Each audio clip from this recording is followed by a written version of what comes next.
اسلام قبول کرنے کے بعد دیگر صحابہ کی طرح آپ نے بھی تکالیف برداشت کی۔ آپ کے چچا حکم بن عاص نے آپ کو رسی سے مضبوط باندھ کر کہا، تم نے اپنے باپ دادا کا دین ترک کر کے نیا دین اختیار کیا ہے، اللہ کی قسم میں تم کو نہ کھولوں گا یہاں تک کہ تم اس نئے دین کو ترک نہ کر دو۔ سیدنا عثمان غنی رضی اللہ تعالیٰ عنہ نے جواباً فرمایا، اللہ کی قسم میں دین اسلام کبھی ترک نہ کروں گا۔ آپ کی استقامت دیکھ کر چچا عاجز آ گئے اور آپ کو رہا کر دیا۔ جہاں آپ کے اعزازات کی ایک طویل فہرست ہے، وہیں پر ایک سب سے الگ یہ بھی ہے کہ سیدنا ابراہیم خلیل اللہ علیہ السلام و لوط علیہ السلام کے بعد عثمان غنی رضی اللہ تعالیٰ عنہ نے اپنے اہل بیت کے ہمراہ ہجرت حبشہ فرمائی اور 2 بار فرمائی۔ اسی لیے صدیق اکبر رضی اللہ تعالیٰ عنہ نے فرمایا ہے کہ عثمان پہلے شخص ہے جنہوں نے بعد ابراہیم و لوط علیہ السلام کے بعد اہل بیت کی ہجرت کی۔ آپ نبی کریم صلی اللہ علیہ وسلم کے ساتھ تمام غزوات میں نفس نفیس شریک رہے۔ غزوہ بدر کے موقع پر نبی کریم صلی اللہ علیہ وسلم کی صاحبزادی اور آپ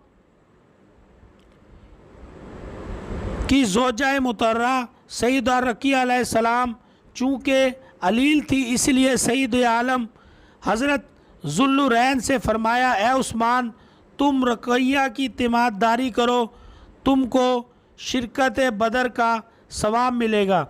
نبی کریم صلی اللہ علیہ وسلم نے ان کو بدریوں میں شمار فرمایا اور بدر کے مال غنیمت سے ان کو حصہ عطا فرمایا۔ ایک نفیس نقطہ ہے کہ دیکھیے بدر میں عدم شرکت کے باوجود بدری صحابہ میں شمار حضرت عثمان غنی رضی اللہ تعالیٰ عنہ کا جو ان کے خلوص اور ایمانداری کا منہ بولتا ثبوت ہے۔ دوسری طرف ہم دیکھتے ہیں قزمان نامی شخص جو بدر میں مسلمانوں کی جانب سے لڑتا ہوا قتل ہوا اور محض اپنے قبیلے کی سربلندی کے لیے لڑا، نہ کہ اسلام کی سربلندی کے لیے، لیکن نبی کریم صلی اللہ علیہ وسلم نے اس کے لیے جہنم کی وعید سنائی۔ باوجود اس کے کہ صحابہ اس قزمان کی شجاعت اور میدان جنگ میں کفار کے خلاف لڑتا دیکھ کر دنگ رہ گئے تھے، سیدنا سہیل بن سعدی رضی اللہ تعالیٰ عنہ نے قزمان کے متعلق فرمایا، آج ہم میں سے کسی نے اتنا کام نہیں کیا جتنا کام فلاں نے کیا۔ قزمان کے متعلق نبی کریم صلی اللہ علیہ وسلم نے فرمایا تھا کہ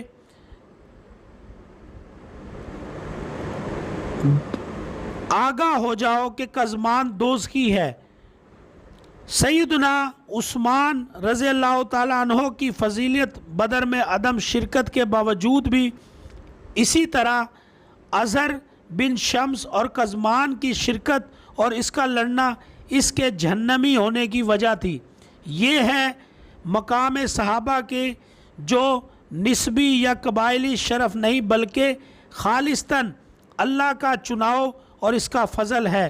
بیعت رضوان مبارک یقیناً اللہ تعالیٰ مومنوں سے خوش ہو گیا جب کہ وہ درخت کے نیچے تجھ سے بیعت کر رہے تھے، ان کے دلوں میں جو تھا اس نے اسے معلوم کر لیا اور ان پر اطمینان نازل فرمایا اور انہیں قریب کی فتح عنایت فرمائی۔ صلح حدیبیہ کے موقع پر جب سیدنا عثمان رضی اللہ تعالیٰ عنہ کو بطور سفیر مقرر فرما کر مکے بھیجا گیا تو ان کے متعلق افواہ پھیلی کہ معاذ اللہ ان کو شہید کر دیا گیا ہے۔ نبی کریم صلی اللہ علیہ وسلم اپنے 1400 صحابہ سے موت کی بیعت لی، مگر جب خبر ہوئی کہ عثمان رضی اللہ تعالیٰ عنہ زندہ ہیں تو ہے مگر ان کو قید کر دیا گیا ہے۔ اس پر نبی صلی اللہ علیہ وسلم نے اپنا ایک ہاتھ حضرت عثمان غنی رضی اللہ تعالیٰ عنہ کا ہاتھ قرار دیا اور دوسرے ہاتھ پر رکھ دیا اور فرمایا یہ بیعت عثمان کی طرف سے ہے۔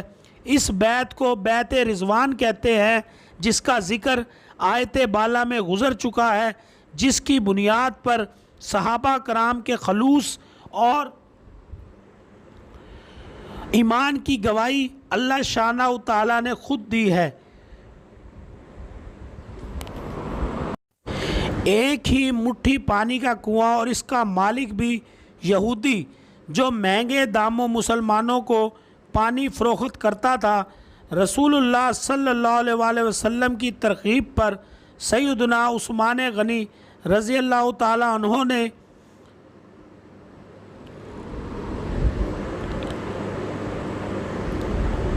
کم و پیش 35,000 درہم اور ایک روایت کے مطابق ہے 1,00,000 درہم قیمت دے کر وہ خریدا اور فی سبیل اللہ وقف کر دیا۔ اس پر حضور صلی اللہ علیہ وآلہ وسلم نے عثمان رضی اللہ تعالیٰ عنہ سے فرمایا عثمان جنت تجھ پر واجب ہو چکی ہے۔ حضرت عثمان بن عفان رضی اللہ تعالیٰ عنہ اس یہودی کے پاس گئے اور کنواں خریدنے کی خواہش کا اظہار کیا۔ کنواں چونکہ منافع بخش آمدنی کا ذریعہ تھا، اس لیے یہودی نے اسے فروخت کرنے سے انکار کر دیا، تو حضرت عثمان غنی رضی اللہ تعالیٰ عنہ نے یہ تدبیر کی کہ پورا کنواں نہ صحیح آدھا کنواں فروخت کر دو۔ آدھا کنواں فروخت کرنے پر ایک دن کنویں کا پانی تمہارا ہوگا اور دوسرے دن میرا ہوگا۔ یہودی ان کی اس پیشکش پر لالچ میں آ گیا۔ اس نے سوچا میں اپنے دن میں پانی مہنگے داموں فروخت کروں گا، اس طرح مجھے زیادہ منافع ہوگا،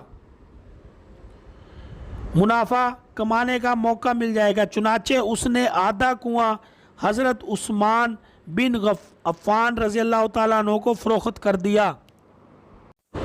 سیدنا عثمان غنی رضی اللہ تعالیٰ عنہ نے وہ کنواں اللہ کی رضا کے لیے وقف کر کے اپنے دن مسلمانوں کو کنویں سے مفت پانی حاصل کرنے کی اجازت دے دی۔ لوگ حضرت عثمان غنی رضی اللہ تعالیٰ عنہ کے دن مفت پانی حاصل کرتے اور اگلے دن کے لیے بھی ذخیرہ کر لیتے۔ یہودی کے دن کوئی بھی شخص پانی خریدنے نہ جاتا۔ یہودی نے دیکھا کہ اس کی تجارت تو ختم ہو گئی ہے، تو اس نے حضرت عثمان سے باقی آدھا کنواں بھی خریدنے کی پیشکش کر دی، جس پر حضرت عثمان رضی اللہ تعالیٰ عنہ راضی ہو گئے اور پورا کنواں خرید کر مسلمانوں کے لیے وقف کر دیا۔ اس دوران ایک مالدار آدمی نے حضرت عثمان غنی رضی اللہ تعالیٰ عنہ کو کنواں دگنی قیمت پر خریدنے کی پیشکش کی۔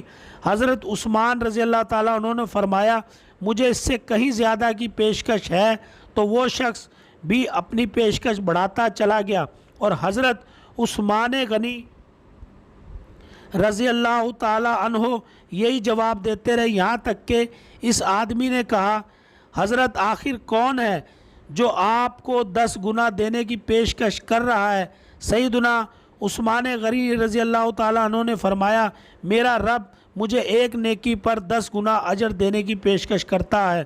وقت گزرتا گیا اور یہ کنواں مسلمانوں کو سیراب کرتا رہا، یہاں تک کہ عثمان غنی رضی اللہ تعالیٰ عنہ کے دور خلافت میں اس کنویں کے ارد گرد کھجوروں کا باغ بن گیا جو آج تک موجود ہے۔ آل سعود کے عہد میں اس باغ میں کھجور کے درختوں کی تعداد تقریباً 1550 ہو گئی، تو حکومت وقت نے اس باغ کے گرد 4 دیواری بنوائی اور یہ جگہ میونسپلٹی میں حضرت عثمان بن عفان رضی اللہ تعالیٰ عنہ کے نام پر رجسٹرڈ کر دی۔ وزارت زراعت یہاں کی کھجوروں کو بازار میں فروخت کرتی ہے اور اس سے حاصل ہونے والی آمدنی سیدنا عثمان بن عفان رضی اللہ تعالیٰ عنہ کے نام پر بینک میں جمع کرواتی رہی۔ چلتے چلتے یہاں تک کہ اس اکاؤنٹ میں اتنی رقم جمع ہو گئی کہ مدینہ منورہ کے مرکزی علاقے میں اس باغ کی آمدنی سے ایک کشادہ پلاٹ لیا گیا، جہاں فندوق عثمان بن عفان رضی اللہ تعالیٰ عنہ کے نام سے ایک رہائشی ہوٹل تعمیر کیا جانے لگا۔ اس رہائشی ہوٹل سے سالانہ 50 ملین ریال آمدنی متوقع ہے، جس کا آدھا حصہ غریبوں اور مسکینوں کی کفالت اور باقی آدھا حضرت عثمان بن عفان رضی اللہ تعالیٰ عنہ کے بینک اکاؤنٹ میں جمع ہوگا۔ ذوالنورین سیدنا عثمان بن عفان رضی اللہ تعالیٰ عنہ کے اس عمل اور خلوص نیت کو اللہ رب العزت نے اپنی بارگاہ میں ایسے قبول فرمایا اور اس میں اتنی برکت عطا فرمائی کہ قیامت تک ان کے لیے صدقہ جاریہ بنا دیا۔ حضرت عثمان کا اکاؤنٹ یہاں بھی موجود ہے اور وہاں بھی موجود ہے۔ جہاں کے اکاؤنٹ کسی کو نظر تو نہیں آتے، لیکن حقیقی اور اصلی اکاؤنٹ وہی ہے جن کے وہاں کے اکاؤنٹس مال سے بھرے ہوئے ہیں۔ دنیا اور آخرت میں کامیاب وہ کامران وہی لوگ ہیں، یہی وہ لوگ ہیں جن کی جانیں اور مال اللہ تعالیٰ نے اپنی جنتوں کے بدلے خرید لیے۔ یہی وہ لوگ ہیں جنہوں نے اللہ کے ساتھ تجارت کی، جنہوں نے اللہ عز و جل کو قرض دیا، اچھا قرض، اور پھر اللہ تعالیٰ نے انہیں کئی گنا بڑھا کر لوٹایا۔ جیش عسرت غزوہ تبوک کے لیے ذوالنورین رضی اللہ تعالیٰ عنہ کی سخاوت۔ غزوہ تبوک کے موقع پر عثمان غنی رضی اللہ تعالیٰ عنہ نے پہلی ترغیب پر 100 اونٹ ساز و سامان سے لدے ہوئے پیش کیے۔ نبی کریم صلی اللہ علیہ وآلہ وسلم نے فرمایا، جو شخص اس لشکر کا سامان درست کرے گا اس کو جنت ملے گی۔ عثمان رضی اللہ تعالیٰ عنہ نے کھڑے ہو کر کہا، یا رسول اللہ صلی اللہ علیہ وآلہ وسلم، میں 300 اونٹ مال تجارت سے لدے ہوئے دوں گا۔ دوسری بار پھر آپ نے اپیل کی۔ حضرت عثمان رضی اللہ تعالیٰ عنہ کھڑے ہوئے اور 300 مزید اونٹوں کا ہدیہ بارگاہ رسالت صلی اللہ علیہ وآلہ وسلم میں پیش کر دیا۔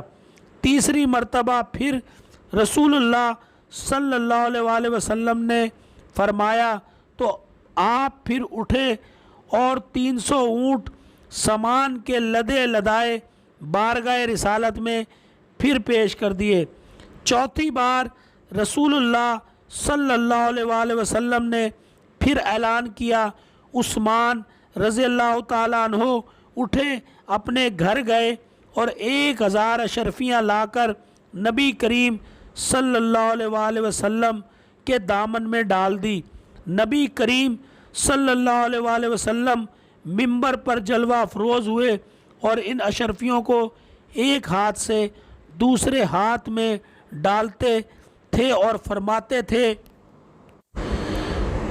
آج کے دن کے بعد عثمان رضی اللہ تعالیٰ عنہ جو چاہے کریں، کوئی عمل ان کو نقصان نہیں پہنچا سکتا۔